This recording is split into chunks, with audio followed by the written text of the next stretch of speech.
Primeiro livro dos Reis, capítulo 12. A revolta das tribos do norte. Roboão foi até Siquém, onde todo o povo de Israel se havia reunido para fazê-lo rei. Jeroboão, filho de Nebate, que havia fugido do rei Salomão e ido para o Egito, soube disso e voltou de lá. O povo das tribos do norte mandou buscá-lo, e foram todos juntos falar com Roboão. Eles disseram: Salomão, o seu pai, nos tratou com dureza e nos fez carregar cargas pesadas.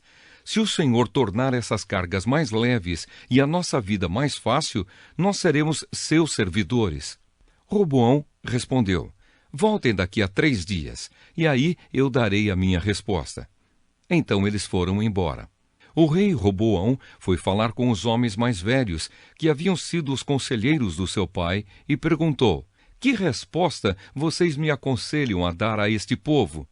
Eles disseram: Se o Senhor quiser servir bem a este povo, dê uma resposta favorável ao pedido deles, que eles serão seus servidores para sempre.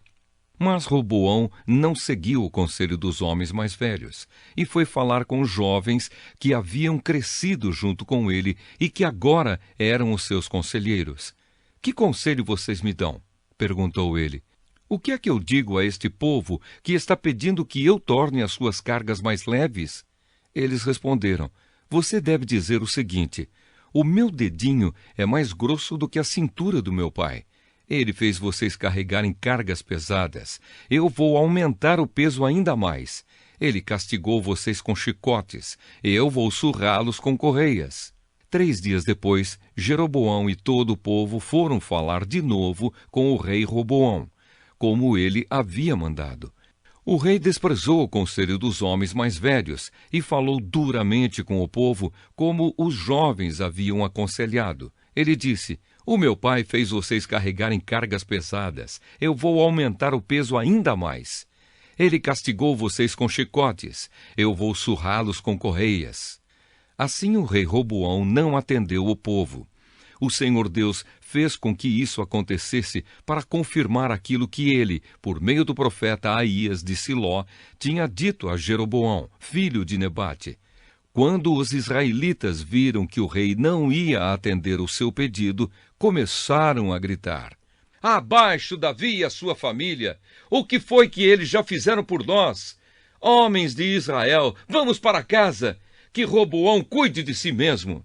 E assim os israelitas foram para suas casas, deixando Roboão como rei somente do povo que morava no território da tribo de Judá. Então o rei Roboão mandou que Adonirão, o encarregado dos trabalhadores forçados, fosse falar com os israelitas, mas eles o mataram a pedradas. Porém Roboão saltou depressa para o seu carro de guerra e fugiu para Jerusalém. Desde aquela época até hoje, o povo de Israel, o reino do norte, está revoltado contra os reis descendentes de Davi. O povo de Israel soube que Jeroboão havia voltado do Egito. Então eles o convidaram para uma reunião com todo o povo e o fizeram rei de Israel. Somente a tribo de Judá ficou fiel aos descendentes de Davi.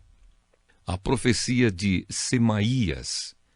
Quando Roboão chegou a Jerusalém, reuniu 180 mil dos melhores soldados das tribos de Judá e de Benjamim, pois tinha a intenção de sair para lutar contra as tribos do norte de Israel e ser o rei delas de novo. Mas o Senhor falou ao profeta Semaías e mandou que desse a Roboão e a todo o povo das tribos de Judá e de Benjamim o seguinte recado: Não ataquem os seus próprios irmãos, o povo de Israel. Voltem todos para casa. Se tudo aconteceu assim, foi porque eu quis.